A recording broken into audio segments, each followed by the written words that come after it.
Hello students, today we are going to start next lecture of metals and non-metals. तो metals and non-metals के जो अब तक के लेक्चर आप स्टडी कर चुके हो उसमें काफ़ी इंपॉर्टेंट कंटेंट हमारा कवर हो चुका है और मेटलर्जी भी ऑलमोस्ट हमारा कंप्लीट हो चुका है। हम लास्ट स्टेप तक पहुंच चुके थे जो कि है रिफाइनिंग ऑफ मेटल। और बच्चों रिफाइनिंग में भी कुछ स्टेप्स कुछ मेथड्स आप स्टडी कर चुके थे, वो था ऑक्सीडेशन, लिक्वेशन और डिस्टिलेशन। तो आपने देखा कि डिफाइनिंग भी एक तरह की सेपरेशन टेक्निक है जो कि किसी न किसी प्रिंसिपल पर वर्क करती है। इम्प्योरिटी और प्योर मेटल में किसी न किसी तरह का डिफरेंस होगा तो वहां पर आप उन रिफाइनिंग मेथड को अप्लाई कर सकते हैं। फिर मैंने आपको बताया था कि नेक्स्ट क्लास में कुछ केमिकल मेथड्स के साथ साथ कुछ बचे हुए फिजिकल मेथड्स का हम डिस्कशन करेंगे रिफाइनिंग के लिए। तो बच्चों आज जो हमें स्टार्ट करना है रिफाइनिंग का एक special method. We are studying refining, and in refining today we will discuss about the zone refining. Zone refining method. तो बच्चों सबसे पहले तो ये जान ले कि जोन रिफाइनिंग होता क्या है और ये अदर मैटर से किस अदर जो मेथड हम स्टडी कर रहे हैं उनमें और इसमें किस तरह का डिफरेंस है। तो सबसे पहले तो ये जान लीजिए, to obtain metals of very high purity means zone refining से जो मेटल आपको मिलेंगी उनकी प्योरिटी बहुत ज़्यादा होगी। Ultra pure means highly pure metal आपको मिलती है जिनमें इम्प्योरिटीज काफ़ी हद तक रिमूव हो जाती है, तो मिलने वाला जो मेटल आपको होता है वो काफ़ी ज़्यादा प्योर होता है। ये एक बात मैंने जोन रिफाइनिंग के बारे में आपको बताई। दूसरा पॉइंट है कि इसका प्रिंसिपल क्या है, जोन रिफाइनिंग किस कंडीशन पर वर्क करता है। सबसे पहले तो इसका नाम स्टडी कीजिए, जोन रिफाइनिंग। मतलब रिफाइनिंग में जोन जो टर्म यहां पर आ रही है उसका कुछ ना कुछ रोल है। तो मैं आगे आपको बताऊंगा कि इस रिफाइनिंग में जोन का फॉर्मेशन होगा। हम कुछ स्पेसिफिक जोन की बात करेंगे जिनमें इंप्योरिटीज का सेपरेशन होगा, बट जब आपको प्रोसेस बताऊंगा तो वो आपको ज्यादा अच्छे से क्लियर होगा। तो सबसे पहले जानते हैं जोन रिफाइनिंग का प्रिंसिपल क्या है। That this purification method is based on that impurities are more soluble in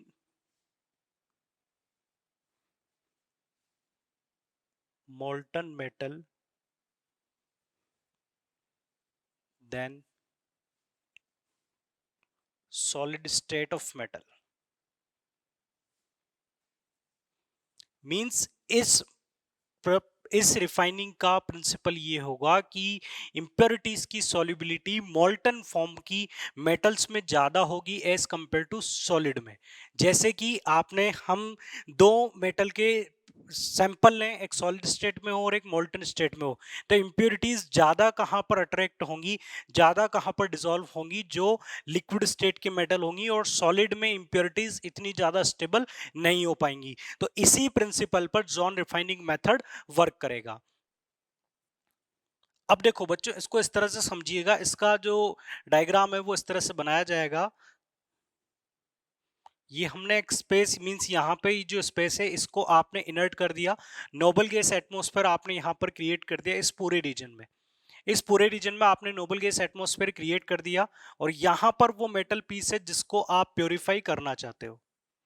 इस मेटल का हमें प्योरिफिकेशन करना है, तो ये मेटल पीस है। और दूसरा इंपॉर्टेंट पॉइंट ये है बच्चों कि हमने यहाँ पर इसके ऊपर और नीचे की तरफ हीटर लगाया हुआ है, बट ये हीटर कैसा है, जो रोटेट कर सकता हो, जो रोल कर सकता हो, ऐसा हीटर है। ये मूवेबल हीटर है बच्चों।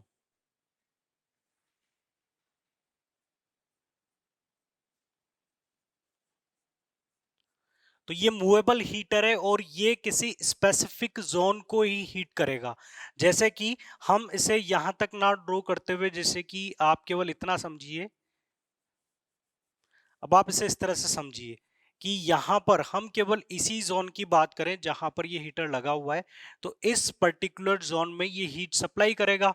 और यहाँ पर जो मेटल का पार्ट होगा बच्चों, ये मेटल का यहाँ का जो पार्ट होगा, आपने मेटल को पैक किया हुआ है, कवर किया हुआ है, बट इसके चारों तरफ यहाँ पर आपने नोबल गैस एटमॉस्फेयर क्रिएट किया हुआ है। अब जैसे ही हीटर इस पार्ट के कांटेक्ट में होगा, तो मेटल का ये वाला पार्ट मेल्ट हो जाएगा, मेटल का ये वाला पार्ट मेल्ट हो जाएगा। अब आप इस हीटर को आगे की तरफ शिफ्ट करेंगे, आगे की तरफ शिफ्ट करेंगे तो बच्चों क्या होगा, अब ध्यान से समझिएगा। आपने पहले हीटर को इस पार्ट पर कनेक्ट किया, तो ये वाला पार्ट जो है मेटल का, ये मेल्ट होना स्टार्ट हो गया। अब आपने हीटर को आगे शिफ्ट किया, तो ये वाला पार्ट जो मेल्ट हुआ था, ये धीरे धीरे सॉलिडिफाई होगा, और जिस जोन के कांटेक्ट में अब हीटर गया है, वो जोन वहां पर मेल्ट होना स्टार्ट हो जाएगा। पहले ये वाला पार्ट मेल्ट होना स्टार्ट हुआ, फिर कुछ टाइम बाद दूसरा जोन मेल्ट होना स्टार्ट होगा। इस दौरान बच्चों क्या होगा कि जो प्रीवियस जोन था वो तो सॉलिडिफाई होगा, और जो नेक्स्ट जोन है वो मेल्ट होना स्टार्ट हो जाता है। तो इस ड्यूरेशन में जो इंप्योरिटीज होती हैं, वो इस जोन से निकलकर जो नेक्स्ट जोन होगा, मींस जहां पर आप हीटर को प्लेस करेंगे उस तरफ शिफ्ट हो जाएंगी। मींस अगर मैं इस हीटर को यहां पर शिफ्ट कर दूंगा आगे,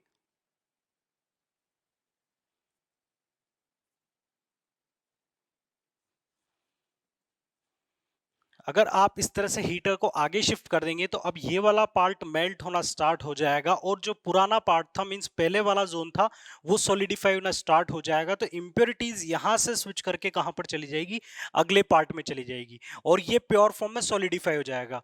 फिर इस हीटर को आपने आगे शिफ्ट किया। सपोज कीजिए आपने इस हीटर को यहां पर शिफ्ट कर दिया, तो जब आप इस हीटर को यहां तक लेकर आएंगे, तो अब क्या होगा बच्चों की जिस नेक्स्ट जोन के कांटेक्ट में अब हीटर आया है, ये वाला जोन मेल्ट होना स्टार्ट हो जाएगा, और ये वाला सॉलिडिफाई होगा। तो इस ड्यूरेशन में जो इंप्योरिटीज है वो अब किस तरफ शिफ्ट होंगी, जिस तरफ मॉल्टन मेटल का फॉर्मेशन हो रहा है।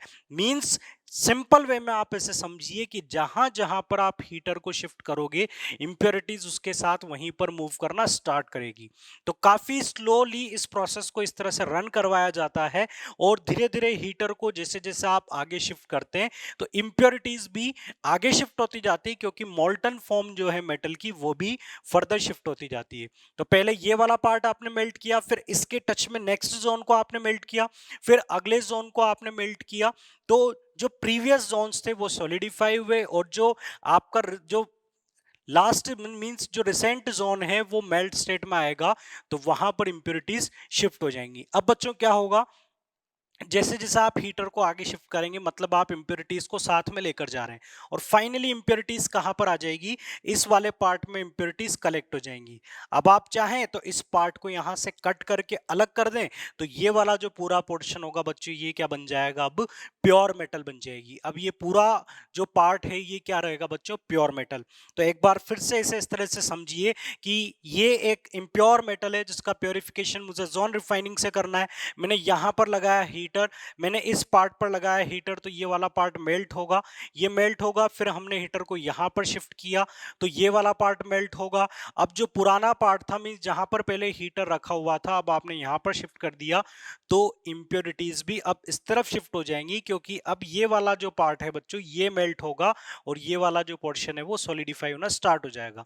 तो इस तरह से आप हीटर को आगे शिफ्ट करते रहें, और इंप्योरिटीज भी मॉल्टन मेटल के साथ साथ आगे शिफ्ट होती जाएगी। बट इस प्रोसेस की कंडीशन ध्यान रखिएगा कि केवल एक पर्टिकुलर पार्ट मींस एक पर्टिकुलर जोन ही मेटल का ऐसा होगा जो उस टाइम पर लिक्विफाई होगा, और रिमेनिंग जो पार्ट रहेंगे उनके पास मींस वो किस स्टेट में रहेंगे, सॉलिड फॉर्म में। तो इसमें जो प्रिंसिपल वर्क कर रहा है, अब आपको लग गया होगा कि मेरा स्टेटमेंट क्या था, that impurities are more soluble in molten form than in the solid state of the form. Means जो मोल्टन फॉर्म होगी उसमें इंप्योरिटीज की सॉल्युबिलिटी ज्यादा होती है एज कंपेयर टू सॉलिड। इसलिए हम मेटल को मेल्ट करके सॉल्युबिलिटीज को सेपरेट करने की, इंप्योरिटीज को सेपरेट करने की कोशिश कर रहे हैं। तो ये था जोन रिफाइनिंग। अब बात करते हैं कि किन मेटल्स में जोन रिफाइनिंग अप्लाई किया जाता है। तो आप इन एग्जांपल्स को ध्यान रखिएगा बच्चों। सिलिकॉन जनरली ये सेमीकंडक्टर्स के लिए काम में लिया जाता है।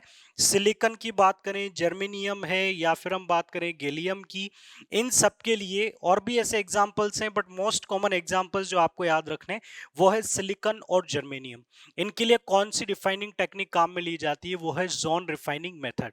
तो बच्चों आपको ये मेथड क्लियर है, जोन रिफाइनिंग। अब हम बात करते हैं नेक्स्ट रिफाइनिंग मेथड की।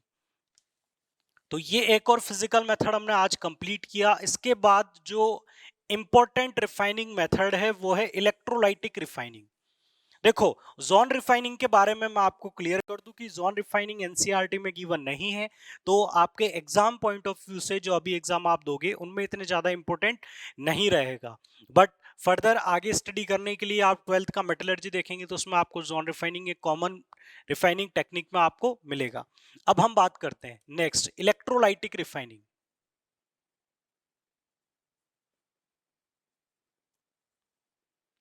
एक कंफ्यूजन हो जाता है बच्चों, इससे पहले एक और आप इलेक्ट्रोलाइटिक मेथड पढ़ चुके हो, वो था इलेक्ट्रोलाइटिक रिडक्शन। वो मेथड था इलेक्ट्रोलाइटिक रिडक्शन, और ये मेथड है इलेक्ट्रोलाइटिक रिफाइनिंग। तो दोनों में सिमिलरिटी क्या है? दोनों में सिमिलरिटी कि दोनों में एक कंटेनर रिक्वायर्ड होगा, एक इलेक्ट्रोलाइट रिक्वायर्ड होगा, दोनों में एनोड और कैथोड रिक्वायर्ड होंगे, बैटरी रिक्वायर्ड होगी, इलेक्ट्रिसिटी रिक्वायर्ड होगी। बट ये रिफाइनिंग मेथड है और वो रिडक्शन मेथड था। ये रिफाइनिंग मेथड है और वो रिडक्शन मेथड था। रिफाइनिंग मेथड इंपॉर्टेंट है और इसकी कंडीशंस क्या है वो भी सुनिए। मैं आपको पहले ही क्लियर कर देता हूं कि इलेक्ट्रोलाइटिक रिफाइनिंग किसके लिए हम जनरली यहां पर काम में ले रहे हैं। फॉर कॉपर या जिंक, इन मेटल्स के लिए इलेक्ट्रोलाइटिक रिफाइनिंग को यूज में लिया जाता है, जो कि प्योरिफिकेशन में काफी अच्छा प्योरिफिकेशन करता है मेटल का। तो जैसा कि मैंने आपको बताया, आपको एक कंटेनर लेना है और उसमें आपके पास होंगे बच्चों, एक एनोड होगा और दूसरा आपके पास होगा कैथोड। तो ये कैथोड है और ये एनोड है, और ये इलेक्ट्रोलाइट है जो इलेक्ट्रिसिटी कंडक्ट करेगा। हम वो सॉल्यूशन यहां पर फिल करेंगे और इस एनोड को आप कनेक्ट कर देंगे बैटरी के पॉजिटिव टर्मिनल से, इसे नेगेटिव टर्मिनल से। अब जैसे ही आप यहां पर इलेक्ट्रिसिटी पास करोगे तो हमें यह सोचना है कि प्योर मेटल कहां से आएगी, किस तरह से आएगी, और इसके अंदर कई सारी चीजों को आपको मेंशन करना है जो कि बहुत ज्यादा इंपॉर्टेंट है। तो बच्चों ध्यान दीजिएगा, ये वाला पार्ट तो होगा पॉजिटिव, ये नेगेटिव, तो ये एनोड रहेगा और ये कैथोड रहेगा। Anode and this is cathode. अब बच्चों यहां पर देखिए कि कंडीशन ये है कि आपको अगर मेथड, ये वाला मेथड अप्लाई करना है, purification of metal electrolytic refining की कंडीशन है कि जो एनोड इलेक्ट्रोलाइटिक रिफाइनिंग में लिया जाता है, ये एनोड किसका बना हो? इम्प्योर मेटल का बना हो। तो जिस भी मेटल का प्योरिफिकेशन आप कर रहे हो, उसी मेटल के इम्प्योर सैंपल का आपको क्या बनाना है? एनोड बनाना है। इसे ध्यान रखिएगा। एनोड किसका बना हुआ होगा बच्चों? इम्प्योर मेटल का। अब दूसरा पॉइंट, कैथोड किसका बना होगा? तो कैथोड उसी प्योर मेटल का बना हुआ होगा। अगर आपको प्योर मेटल उस टाइम पर अवेलेबल नहीं है तो हम दूसरे मेटल का बना सकते हैं, बट वो कम रिएक्टिव होनी चाहिए। मींस वो किसी तरह की आपके इलेक्ट्रोलाइट या किसी भी तरह से वहां पर रिएक्शन ना करे, या आप ऐसी मेटल का बना लें। कैथोड जो है वो आपने प्योर मेटल का लिया, एनोड आपने इम्प्योर मेटल का लिया। इलेक्ट्रोलाइट क्या रिक्वायर्ड है? आपको एक सॉल्ट सॉल्यूशन यहां पर रिक्वायर्ड होगा, सॉल्ट सॉल्यूशन। बट इसमें भी कंडीशन है, सॉल्ट सॉल्यूशन आपको लेना है, बट वो सॉल्ट सॉल्यूशन भी किसका हो बच्चों? सेम मेटल का हो। देखो कुछ कंडीशन है जिनमें थोड़े बहुत चेंजेस हो सकते हैं। आप अदर मेटल का सॉल्ट सॉल्यूशन ले सकते हो, अदर मेटल की का कैथोड बना सकते हो। वो इतना ज्यादा, वो डिपेंड करता है कि आप किस मेटल का सॉल्ट सॉल्यूशन या किस मेटल का कैथोड लेते हो सकता है अगर आपने कोई ऐसी मेटल का सॉल्ट सॉल्यूशन यहां पर बना दिया तो कॉपर मिलने की बजाय आपको कैथोड पर हो सकता है सॉल्ट में प्रेजेंट मेटल कैथोड पर डिपॉजिट होना स्टार्ट हो जाए। मींस जिस मेटल को हम एक्सट्रैक्ट कर रहे हैं उसकी जगह आपको कोई दूसरी मेटल मिल जाएगी अगर आपने सॉल्ट सॉल्यूशन किसी दूसरे मेटल का लिया। बट अगर उस दूसरे मेटल का रिडक्शन पोटेंशियल बहुत कम है तो फिर हो सकता है कि आपको वो सॉल्ट सॉल्यूशन वाली मेटल कैथोड पर ना भी मिले। इसलिए यहां पर सिंपल पॉइंट ये है कि आप उसी मेटल का सॉल्ट सॉल्यूशन ले ले, कोई कंफ्यूजन नहीं रहेगा, और उसी मेटल का, प्योर मेटल का आप क्या बना ले? कैथोड बना ले। ताकि आपको इसमें कोई दूसरे कॉन्सेप्ट पर जाने की जरूरत ही नहीं पड़ेगी। अब हम बात करते हैं कि जैसे ही आप यहां पर बैटरी स्टार्ट करेंगे तो प्रोसेस किस तरह से होगा और ये इम्प्योर मेटल जो है ये किस तरह से प्योरीफाई होगी। चलिए, तो बच्चों जैसे ही आप यहां पर बैटरी स्टार्ट करेंगे तो ये जो इम्प्योर मेटल का सैंपल है, ये इम्प्योर मेटल का सैंपल है। एक एग्जांपल लेकर चल लेते हैं। यहां पर हमने इम्प्योर मेटल ले ली कॉपर, इस तरफ हमने ले लिया इम्प्योर कॉपर, और ये हमने बना लिया प्योर कॉपर का, और यहां पर आपने सॉल्ट सॉल्यूशन ले लिया कॉपर सल्फेट।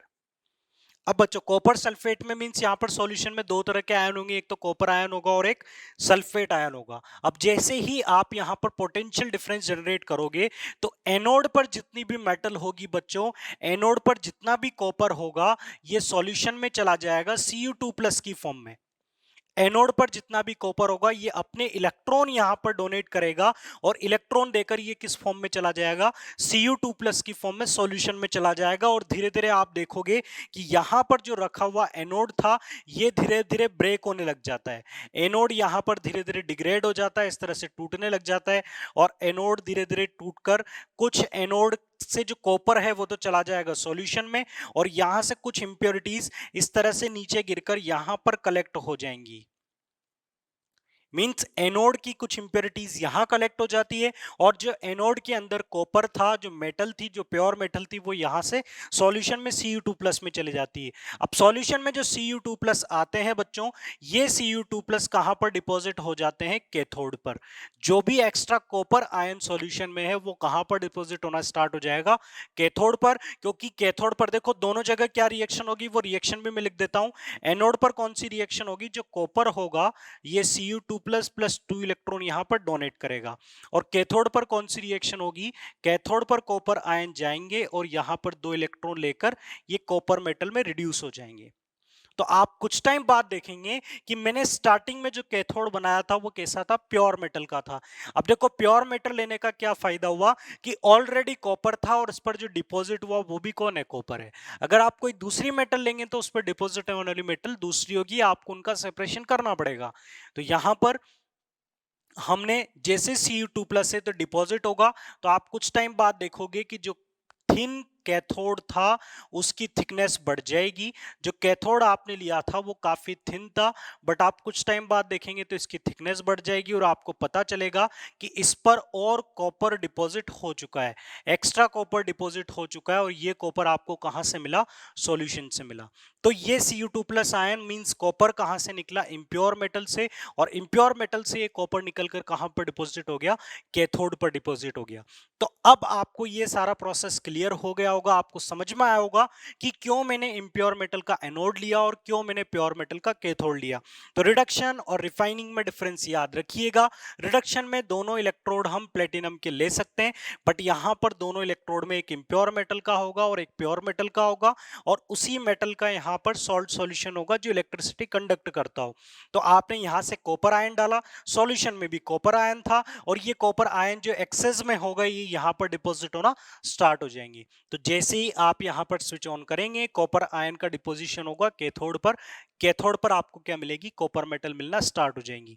दूसरी इंपॉर्टेंट बात बच्चों, एक स्टेटमेंट आपकी बुक्स में लिखा हुआ है कि कॉपर की रिफाइनिंग जब हम करते हैं तो कई बार इन इंप्योरिटीज के अंदर कई यूजफुल मेटल्स आ जाती हैं, जैसे कि इनके अंदर कई सारी यूजफुल मेटल्स आ जाती हैं। इसके अंदर बच्चों आपको कई बार सिल्वर, गोल्ड, प्लेटिनम जैसी मेटल्स मिलती हैं।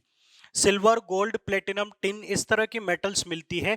तो कई बार क्या होता है कि इन इंप्योरिटीज से हमें जो यूजफुल मेटल्स हैं या जो काफी एक्सपेंसिव मेटल्स हैं वो भी एक्सट्रैक्ट की जा सकती है, जिससे आपके इस प्रोसेस की कॉस्ट बैलेंस हो जाती है। मींस हमने कॉपर तो निकाल लिया, कॉपर के साथ साथ हमें कुछ यूजफुल मेटल्स भी यहां पर मिल जाती है। और बच्चों यहां पर जो कॉपर के बारे में मैंने आपको बताया था लास्ट क्लास में, याद हो तो सेल्फ रिडक्शन में मैंने बताया था कि कॉपर सल्फाइड ऑक्सीजन के साथ Cu2O बनाता है, और ये Cu2O बच्चों कॉपर सल्फाइड के साथ मिलकर क्या बना लेता है, कॉपर बना लेता है। तो इस कॉपर को मैंने क्या बोला था, ब्लिस्टर कॉपर। तो ये ब्लिस्टर कॉपर किससे रिफाइन कर दिया आपने, इलेक्ट्रोलाइटिक रिफाइनिंग से। और ब्लिस्टर कॉपर का जो कॉपर है वो कहां पर जाकर डिपॉजिट हो गया, जो इंप्योर मेटल का कॉपर था वो डिपॉजिट हो गया कैथोड पर। और इसमें जो कुछ इंप्योरिटीज थी वो कहां पर गिरकर इकट्ठी हो गई, एनोड के जस्ट नीचे। तो एनोड के नीचे जो कलेक्ट होने वाली इंप्योरिटीज हैं, इंप्योरिटीज, इन इंप्योरिटीज को बच्चों बोला जाता है एनोड मड। तो ये वो इंप्योरिटीज है जो कहां पर कलेक्ट होती है, जस्ट बिलो द एनोड। तो इन इंप्योरिटीज को क्या बोला जाता है बच्चों, एनोड मड। तो ये एनोड मड या एनोड पंक, ये एक डेफिनेशन आपसे इस प्रोसेस में पूछ ली जाती है। तो ये इलेक्ट्रोलाइटिक रिफाइनिंग था, ये आपको क्लियर होगा। इलेक्ट्रिसिटी की हेल्प से आप इंप्योर मेटल को प्योरीफाई कर सकते हैं। तो ये एक और मेथड हमने कंप्लीट किया रिफाइनिंग का। अब हम बात करते हैं, ये थे बच्चों फिजिकल मेथड। अब हम बात करते हैं केमिकल मेथड्स की। तो रिफाइनिंग का जो नेक्स्ट मेथड होगा उसे स्टडी करते हैं। अब जो मेथड हम स्टडी करने जा रहे हैं वो आपको एनसीईआरटी बुक्स में नहीं मिलेंगे, तो आप उन्हें, उन टॉपिक को उसी तरह से स्टडी करें। उतना ज्यादा सीरियस ना लें कि आप अपने एग्जाम पर उनका कोई इफेक्ट ना आने दें। चलिए, तो नेक्स्ट जो रिफाइनिंग है बच्चों वो है वेपर फेज रिफाइनिंग।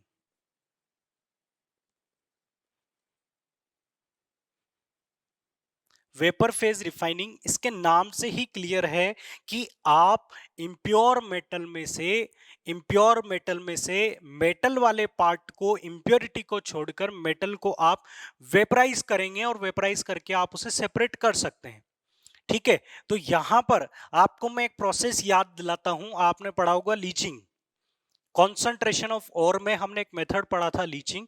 और लीचिंग में आपने देखा था कि हम एक सुटेबल केमिकल रिएजेंट से ओर को एक सॉल्युबल कंपाउंड में कन्वर्ट कर देते हैं, जबकि इंप्योरिटीज कैसी होती है बच्चों, इनसॉल्युबल होती है। सिमिलरली यहां भी आप इंप्योर मेटल की एक ऐसे सब्सटेंस से रिएक्ट करवाएंगे, एक ऐसे केमिकल से उसे रिएक्ट करवाया जाएगा जिससे मेटल ऐसा कंपाउंड बना लेगी जो वोलेटाइल होगा, जबकि इंप्योरिटीज कैसी होंगी, नॉन वोलेटाइल होंगी। तो जो वॉलेटाइल होगा उसे आप वेपराइज करके सेपरेट कर लेंगे। फिर आगे हम बात करेंगे कि किस तरह से उसे अलग किया जा सकता है। तो बच्चों इसके अंदर दो मेथड आपको स्टडी करने। फर्स्ट मेथड, ये सब केमिकल मेथड है बच्चों, फर्स्ट मेथड होगा मॉन्ड्स प्रोसेस। मॉन्ड्स प्रोसेस, ये मेथड अप्लाई किया जाता है निकल के लिए। तो निकल के लिए जो मॉन्ड्स प्रोसेस है इसे समझिएगा, ये है इम्प्योर निकल। इंप्योर मेटल है निकल, निकल के साथ कुछ इंप्योरिटीज है। आपने यहां पर लिया कार्बन मोनोऑक्साइड, आपने इसको रिएक्ट करवाया कार्बन मोनोऑक्साइड के साथ। और ये जो रिएक्शन थी बच्चों, ये थी 50 टू 80 डिग्री सेल्सियस टेम्परेचर पर। अराउंड 50 डिग्री सेल्सियस पर ये रिएक्शन होगी। निकल कार्बन मोनोऑक्साइड के साथ रिएक्ट करके एक कंपाउंड बना लेगा NiCO4। और इस कंपाउंड को बोला जाएगा बच्चों निकल टेट्रा कार्बोनिल। चलिए, इसकी इंफॉर्मेशन मैं आपको दे दूं कि ये कंपाउंड कैसा है, वोलेटाइल है, ये इजीली वेपोराइज हो जाता है। तो अब आपको आपका पॉइंट क्लियर हुआ होगा कि nickel plus impurity, but impurity को छोड़कर निकल ने क्या बना लिया, निकल टेट्राकार्बोनिल बना लिया। अब इसके साथ में जो इंप्योरिटीज बची थी ये तो वोलेटाइल है, और जो इंप्योरिटीज है बच्चों ये कैसी हैं, नॉन वोलेटाइल है। तो निकल और इंप्योरिटीज में किसी तरह का फिजिकल प्रॉपर्टी में डिफरेंस नहीं था। तो आपने क्या किया, निकल को बदलकर वहां पर क्या बना दिया, निकल टेट्राकार्बोनिल, जिसकी प्रॉपर्टी निकल से अलग है। तो इसकी प्रॉपर्टी अलग है, तो फिर यहां पर ये क्या करेगा, इसकी प्रॉपर्टी अलग है जबकि इंप्योरिटीज नॉन वॉलेटाइल है, तो आप इसे वेपराइज करके सेपरेट कर लेंगे। अब आपने इसे सेपरेट कर लिया, फिर फर्दर क्या होगा, फर्दर आप इसे डिकम्पोज करेंगे at very high temperature, around 200 degree Celsius temperature पर आप इसे हीट करेंगे, तो आपको निकल मिलेगा और कार्बन मोनोऑक्साइड यहां से इवॉल्व हो जाएगा। तो यहां पर ये जो निकल आपको मिलेगा बच्चों, ये प्योर मिलेगा। क्लियर? तो ये आपको समझ में आया वेपर फेज रिफाइनिंग का मतलब कि वेपर में कन्वर्ट करके आप उसे फर्दर डिकम्पोज करके प्योर मेटल को एक्सट्रैक्ट कर सकते हो। तो हमने जो इम्प्योरिटी के अंदर मेटल थी उसे वेपोराइज करके कंडेंस कलेक्ट करके फर्दर हीट करके उसे डिकम्पोज कर दिया, तो आपको क्या मिल जाएगा? प्योर निकल मिल जाएगा। इसे बोला जाता है बच्चों मॉन्ट्स प्रोसेस। निकल प्योरिफिकेशन के लिए मेथड काम में लिया जाता है। चलिए, ये मेथड हमारा कंप्लीट हुआ। अब हम आगे बात करेंगे नेक्स्ट रिफाइनिंग मेथड की। तो अगला जो नेक्स्ट रिफाइनिंग मेथड है वो होगा वेपर फेज रिफाइनिंग का नेक्स्ट मेथड वान आर्कल डी बोयर प्रोसेस।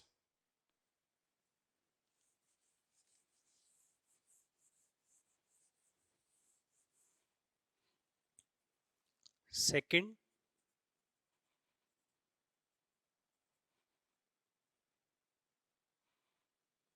प्रोसेस, या मैं सिंपली इसे भी बोल सकता हूं वान आर्कल मेथड। ये भी बच्चों ध्यान रखिएगा फॉर अल्ट्रा प्योरिफिकेशन। काफी एक्सपेंसिव मेथड्स होते हैं बच्चों ये, बट इनसे मिलने वाली मेटल्स कैसी होती है? हाईली प्योर होती है, अल्ट्रा प्योर होती है। अब बात करते हैं वान आर्कल मेथड भी वेपर फेज रिफाइनिंग है, तो इसमें भी वैसा ही होगा जैसा उनके लिए किया जाता था। और दूसरा इंपॉर्टेंट पॉइंट ये भी ध्यान रखिएगा, यूज्ड फॉर टाइटेनियम, जिरकोनियम और बोरॉन, इनके लिए इस मेथड को काम में लिया जाता है। One Arkel method in metal के प्योरिफिकेशन के लिए काम में लिया जाएगा। अब बात करते हैं कि किस तरह से ये मेथड वर्क करता है। तो टाइटेनियम आपने लिया इम्प्योर।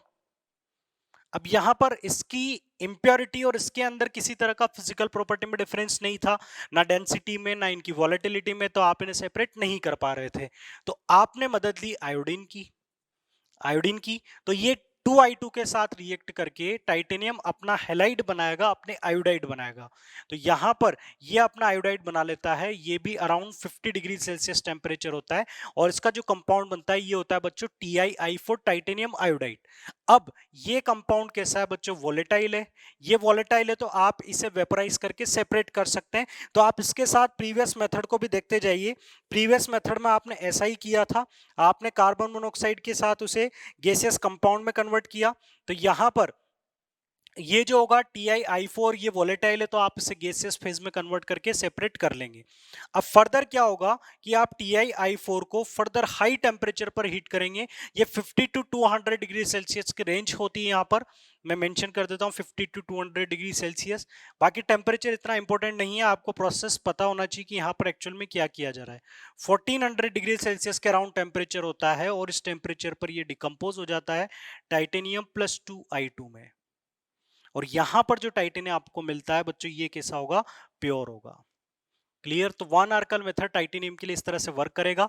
मींस टाइटेनियम हो या जिरकोनियम हो या बोरोन हो, हम उन्हें उनके आयोडाइड में कन्वर्ट कर देंगे और इनके जो हैलाइड होंगे, इनके जो आयोडाइड होते हैं बच्चों ये कैसे होते हैं? वोलेटाइल होते हैं। तो ये वोलेटाइल है, आपने इसे सेपरेट किया। अब सेपरेट करने के बाद ये तो इंप्योरिटी से अलग है, इंप्योरिटी सेपरेट हो चुकी है। तो आप इसे फर्दर और हाई टेम्परेचर पर हीट करें तो ये आपको क्या दे देगा? सॉलिड मेटल दे देगा। और यहां पर मेटल कैसी होगी? प्योर होगी। यहां पर मेटल कैसी थी? इम्प्योर थी। तो रिफाइनिंग के सारे मेथड्स आपके कंप्लीट हो चुके हैं। एक बार फिर से रिवाइज कीजिए। फिजिकल मेथड, केमिकल मेथड दोनों आप स्टडी कर चुके हो, जिनमें liquation, distillation, electrolytic refining, zone refining, Mond's process, van Arkel method, ये सब रिफाइनिंग मेथड्स हैं जिनमें मैंने आपको जो एनसीईआरटी में वो काफी इंपॉर्टेंट है, उन्हें अच्छे से रिवाइज कीजिएगा। अब बात करते हैं बच्चों, आपका एक टॉपिक यहां पर रह गया था, मींस एक टॉपिक जिसे हमें लास्ट में डिस्कस करना था, हमने जिसे चैप्टर के बीच में डिस्कस नहीं किया क्योंकि वो एक ऐसा टॉपिक है जिसका काफी सारा पार्ट आप पहले भी स्टडी कर चुके हो। तो जो लास्ट टॉपिक है बच्चों वो है कोरोजन एंड अलॉय। तो सबसे पहले तो मैं बात करूं कोरोजन की। कोरोजन भी आपको मैं पढ़ा चुका हूं first chapter chemical reaction and equation में। तो आप कोरोजन के लिए चाहें तो फर्स्ट चैप्टर के जो रिकॉर्डेड लेक्चर्स हैं आप उन्हें भी देख सकते हैं, जिसमें कोरोजन और कोरोजन के बारे में हमने स्टडी किया, अलग अलग मेटल के कोरोजन के केस को स्टडी किया। एक बार फिर से आपको वो कोरोजन के केस में फिर से बता देता हूं। कोरोजन का मीनिंग या डेफिनेशन बताने की जरूरत नहीं है, आप लोग काफी अच्छे से जानते हैं कि मेटल्स जो होती है वो एटमॉस्फेरिक सब्सटेंस या वाटर के साथ रिएक्ट करके अपने ऊपर एक ऐसी लेयर बना लेती है जो डिग्रेड हो जाती है, जो कि फ्लैकी लेयर होती है, और वो लेयर हटती है जिससे मेटल धीरे धीरे डिग्रेड होना स्टार्ट हो जाती है, मेटल की क्वालिटी कम हो जाती है या मेटल धीरे धीरे खत्म हो जाती है। इसे ऐसे भी बोल सकते हैं slowly eating up of metal by the atmosphere. जो एटमॉस्फेयर है मतलब वो धीरे धीरे मेटल को खत्म कर देता है अगर मेटल ओपन में रखी होती है। एक सिंपल सा केस आप भी देखते हैं कि आज आप फ्रेश आयरन लेकर आएंगे, फ्रेश आयरन, और कुछ टाइम बाद आप देखते हैं कि आयरन के ऊपर रस्टिंग हो जाती है, एक ब्राउन कलर की लेयर डिपॉजिट हो जाती है, और कुछ टाइम बाद वो लेयर हट जाती है, फिर एक नई लेयर बन जाती है, फिर लेयर हट जाती है, फिर लेयर बनती जाती है, और देखेंगे तो धीरे धीरे वो पूरा आयरन गल जाएगा, पूरा आयरन वहां पर खत्म होना स्टार्ट हो जाता है।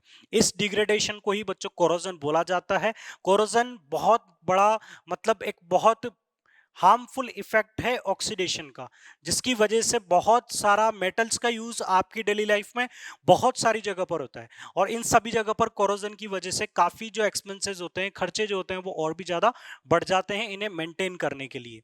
चलिए, ये था कोरोजन। अब बात करते हैं कोरोजन किस किस के लिए हमें स्टडी करना है। तो आपको आयरन के लिए कोरोजन स्टडी करना है, कॉपर के लिए, एल्यूमिनियम के लिए और सिल्वर के लिए। इन केसेस की हम बात करेंगे तो पहले हम आयरन की बात करते हैं। आयरन के केस में कोरोजन को क्या बोला जाता है बच्चों, ये भी ध्यान होगा आपको। रस्टिंग ऑफ आयरन आप क्लास 7th में स्टडी कर चुके हो। तो रस्टिंग ऑफ आयरन में आपको पता होगा कि अकेला आयरन रस्ट होने के लिए आयरन को रिक्वायरमेंट होती है एयर की, मींस ऑक्सीजन की, और कुछ अमाउंट में मॉइस्चर भी हो। कंडीशन को ध्यान रखिएगा, दोनों की प्रेजेंस रस्टिंग के लिए रिक्वायर्ड होती है। अगर आप ओनली ऑक्सीजन लोगे तो इससे आयरन रस्ट नहीं होगा, और अगर ओनली वाटर लोगे तो इससे भी आयरन की रस्टिंग नहीं होगी। तो मॉड्यूल में एक्सपेरिमेंट दिया हुआ है, आप देखिएगा कि आयरन की रस्टिंग तभी हो पाएगी जब वहां पर ऑक्सीजन के साथ साथ वाटर भी अवेलेबल हो।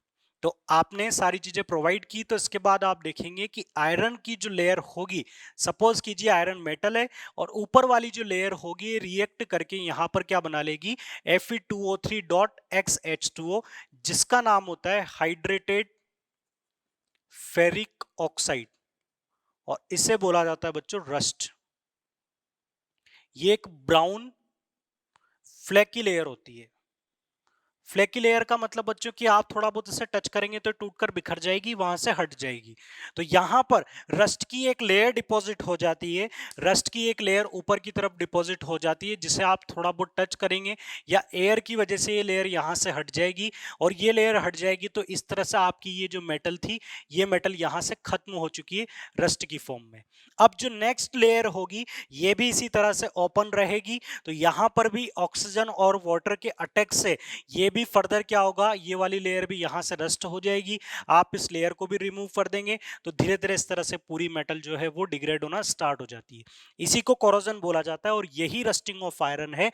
अब बात करते हैं कि ये जो कोरोजन है, सर ने बोला कि कोरोजन बड़ा हार्मफुल इफेक्ट है, कोरोजन से बहुत सारी मेटल्स जो है या बहुत यूजफुल जो मेटल्स है वो धीरे धीरे खत्म हो जाती है। तो क्या हम इसे रोक सकते हैं? तो इसकी भी कुछ टेक्निक्स आप पढ़ चुके हैं कि आयरन की रस्टिंग को रोकने के लिए methods to prevent rusting of iron. Iron rusting को आप कैसे रोक सकते हैं? आयरन रस्टिंग के लिए आप आयरन की पेंटिंग करें, इस पर पेंट लगाएं, क्योंकि देखो आयरन की रस्टिंग क्यों होती है, ऑक्सीजन और मॉइस्चर से कांटेक्ट होता है। अगर आप आयरन पर पेंट कर देंगे तो पेंट की लेयर की वजह से इसका ऑक्सीजन या मॉइस्चर से कांटेक्ट नहीं होगा, और कांटेक्ट नहीं होगा तो आप उसे प्रोटेक्ट कर सकते हैं। तो बाय पेंटिंग, या फिर आप इसकी ग्रीसिंग करें, ऑयलिंग करें। एंटी रस्ट भी आप लगा सकते हैं, कुछ केमिकल्स होते हैं एंटी रस्ट होते हैं हमारे पास, एल्कलाइन फॉस्फेट, तो आप इससे भी आयरन को प्रोटेक्ट कर सकते हो एंटी रस्ट से। इसके अलावा आयरन को प्रोटेक्ट करने के लिए बच्चों एक मेथड होता है हमारे पास, गैल्वेनाइजेशन, जो आपने स्टडी भी किया होगा क्लास 7th में। गैल्वेनाइजेशन में हम क्या करते हैं, मेटल पर एक हाई रिएक्टिव, मींस उस मेटल से ज्यादा रिएक्टिव मेटल की कोटिंग कर दी जाती है। इससे जब भी रिएक्ट करना होता है तो आपकी एक्चुअल मेटल रिएक्ट नहीं करती है, जिसकी आप कोटिंग करते हैं वो वहां पर इलेक्ट्रॉन का ट्रांसफर किससे हो जाता है, जिस मेटल को आप कोटिंग, जिस मेटल से कोटिंग करते हैं। बट गैल्वेनाइजेशन एक स्पेसिफिक केस है जिसमें आप ध्यान रखिएगा, coating of zinc metal on iron. तो आयरन को प्रोटेक्ट करने के लिए अगर आयरन पर आप जिंक की कोटिंग करते हो तो इस प्रोसेस को क्या बोला जाएगा? गैल्वेनाइजेशन बोला जाएगा। गैल्वेनाइजेशन किसे बोला जाएगा? अगर आयरन को प्रोटेक्ट करने के लिए आयरन पर कोटिंग की जाती है, आयरन पर आप कोटिंग करें जिंक मेटल की, तो इसे क्या बोला जाएगा? गैल्वेनाइजेशन बोला जाएगा। इस डेफिनेशन को ध्यान रखिएगा। गैल्वेनाइजेशन के लिए किसकी कोटिंग की जाती है? जिंक की। और किस पर कोटिंग की जाती है? आयरन की। एग्जाम में कई बार इसे उल्टा लिख दिया जाता है और आप कंफ्यूज हो जाते हैं।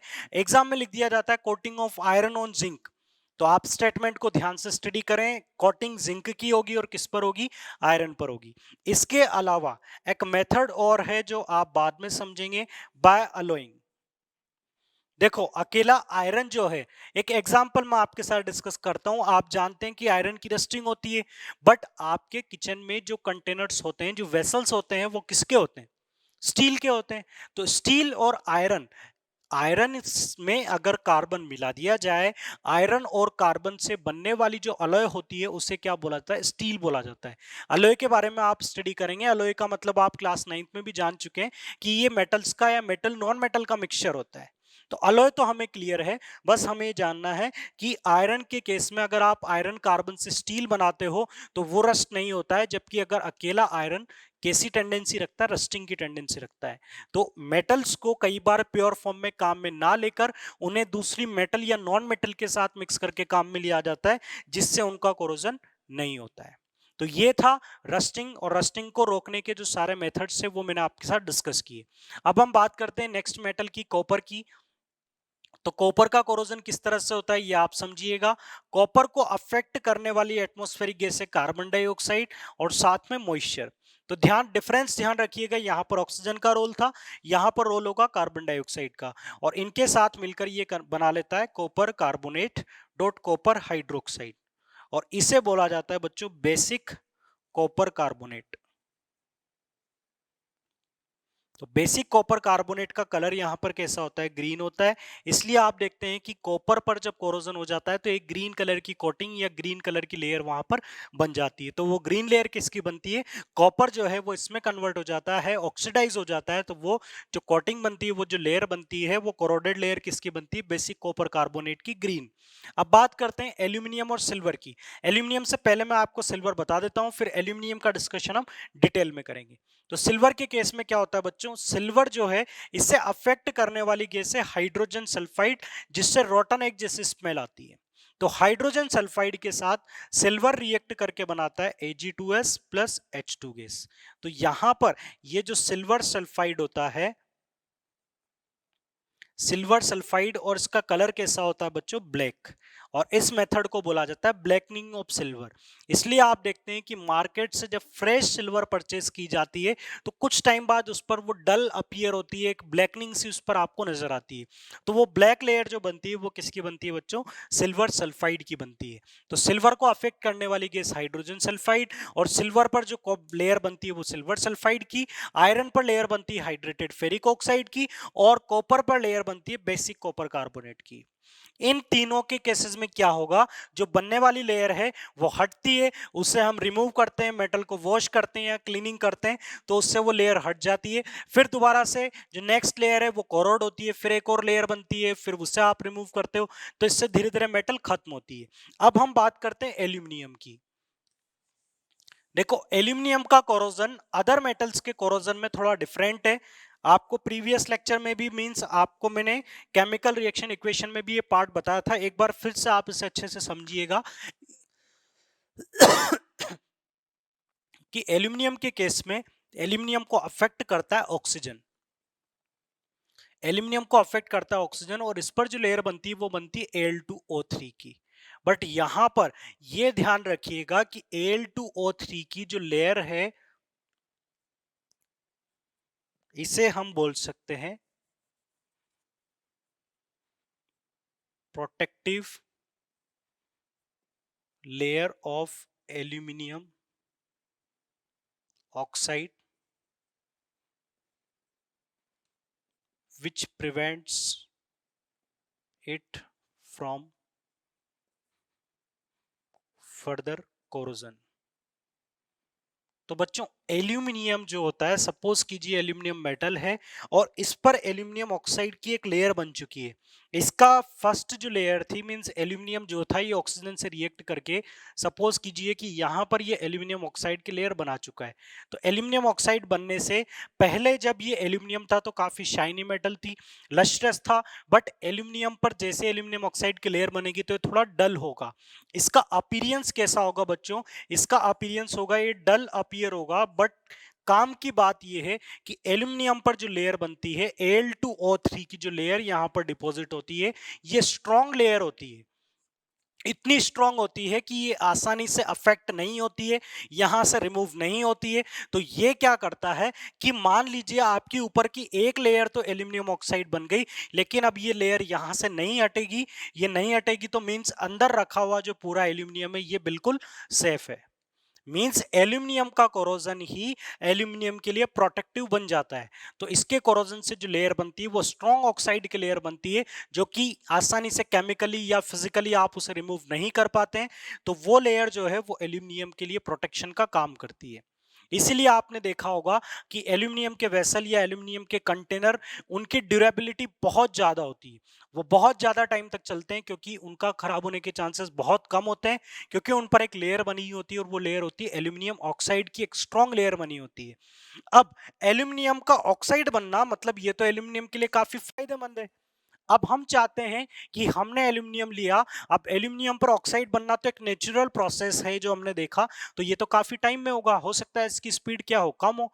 हमें बहुत जल्दी एल्यूमिनियम पर लेयर बनानी है, एल्यूमिनियम के प्रोटेक्शन की स्पीड को बढ़ाना है। तो इसके लिए एक मेथड हमारे पास है जो आपको टेक्स्ट बुक में जो बॉक्स होते हैं उनके अंदर आपको अलग से दिया हुआ है, जिससे बोला जाता है एनोडाइजिंग। तो एनोडाइजिंग को आप थोड़ा ध्यान से समझिएगा।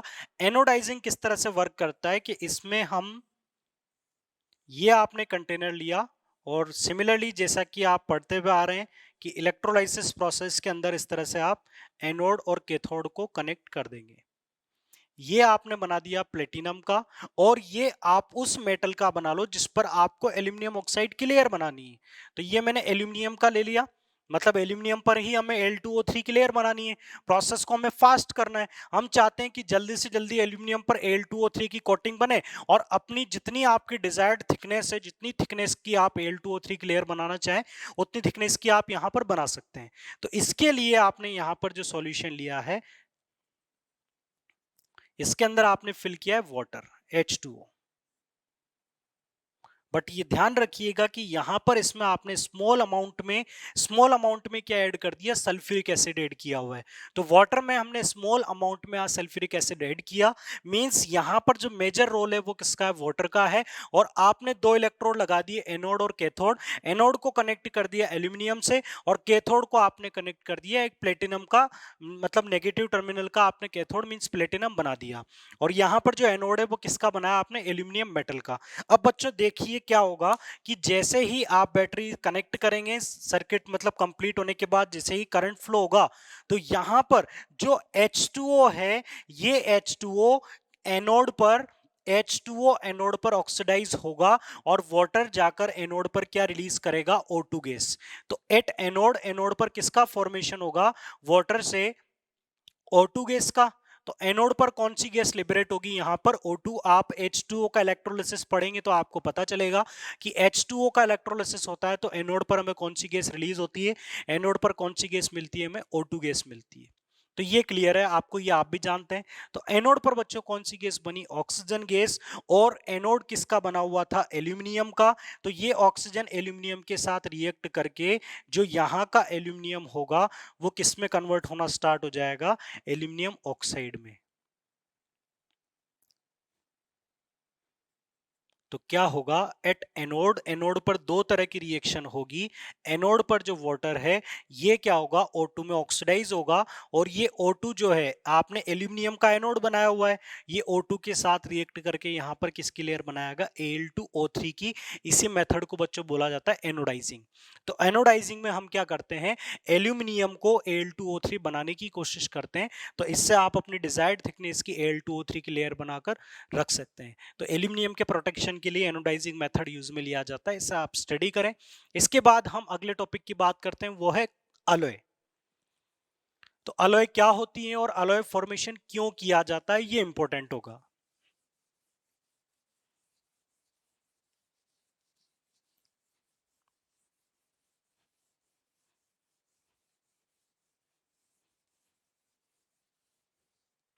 तो बच्चों अलॉय होगा, अलॉय की डेफिनेशन या अलॉय के बारे में आपने स्टडी किया होगा, क्लास 9th में आपने मिक्सचर का क्लासिफिकेशन स्टडी किया होगा, that there are two types of mixture, homogeneous mixture and heterogeneous mixture.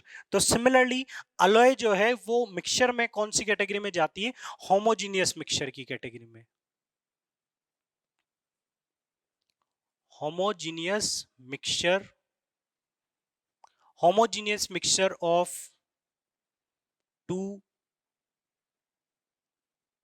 Metals, या हम ऐसा बोल सकते हैं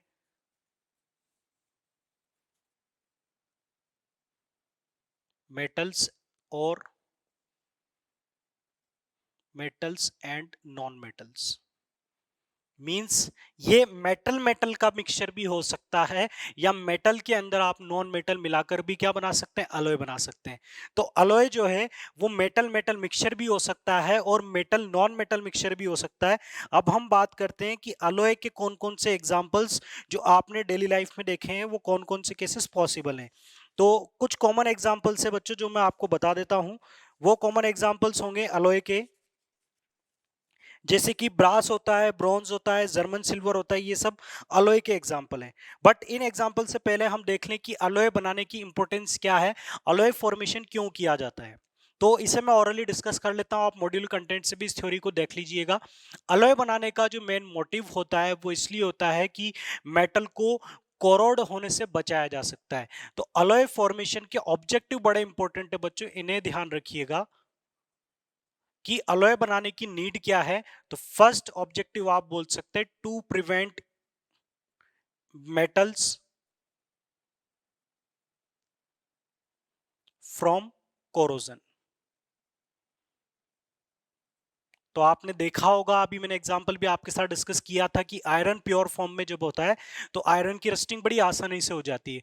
बट आयरन को आप कार्बन के साथ मिलाकर स्टील बना देंगे, आयरन को अगर कार्बन के साथ मिलाकर स्टील बना देंगे तो फिर आयरन की रस्टिंग इजीली नहीं होगी। तो आयरन को प्रोटेक्ट करने के लिए आप उसकी अलॉय बनाकर काम में ले तो आयरन की रस्टिंग नहीं होगी।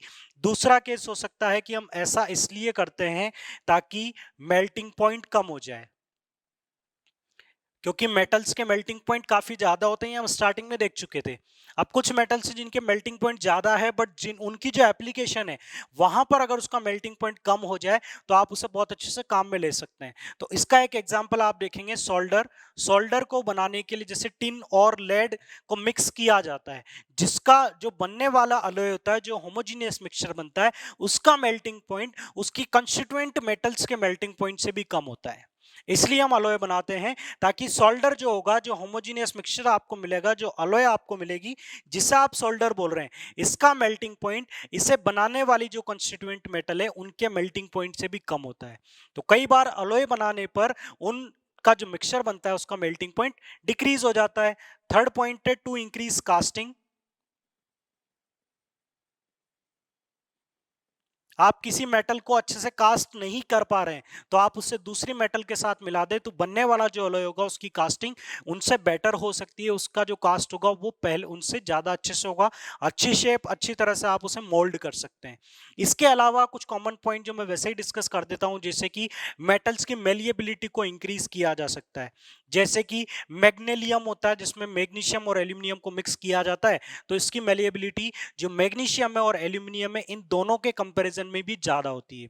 तो कई जगह पर हम प्योर मेटल को काम में ना लेते हुए उनकी अलॉय फॉर्म को काम में लेते हैं। और भी कई सारे अलॉय हैं जैसे copper plus zinc, copper plus tin, brass, bronze, सारे अलॉय और इनके कॉम्पोजिशन को आप एक बार अपने कंटेंट से स्टडी कीजिएगा।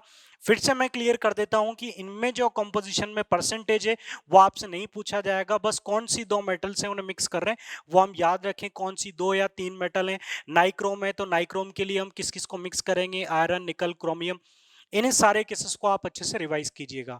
तो जो टेबल में आपको दिए हुए मॉड्यूल में आपको एक टेबल मिलेगी, उस टेबल में अलॉय भी दिया हुआ है और कंपोजिशन भी दिया हुआ है। आप उसे स्टडी करें, उनके यूजेस को स्टडी करें। ये केवल एक इंफॉर्मेशन है जो जितना अच्छे से आप पढ़ पाएंगे उतना आपके लिए बेनिफिशियल रहेगा। तो स्टूडेंट्स, ये हमारा चैप्टर था मेटल्स एंड नॉन मेटल, जो हम कंप्लीट कर चुके हैं। तो ये क्लास 10th का एक काफी लेंथी और एक इंपॉर्टेंट चैप्टर था, जिसका वेटेज एनटीएससी के साथ साथ आपके बोर्ड एग्जाम में भी आपको देखने को मिलेगा। काफी अच्छा वेटेज इस चैप्टर का होता है। तो स्टूडेंट्स, आप इस चैप्टर से रिलेटेड जितने भी मॉडल एक्सरसाइज के क्वेश्चन है आप उन्हें करें, ताकि आपका इस चैप्टर पर कॉन्फिडेंस बढ़े। Okay students, thank you for watching this lecture.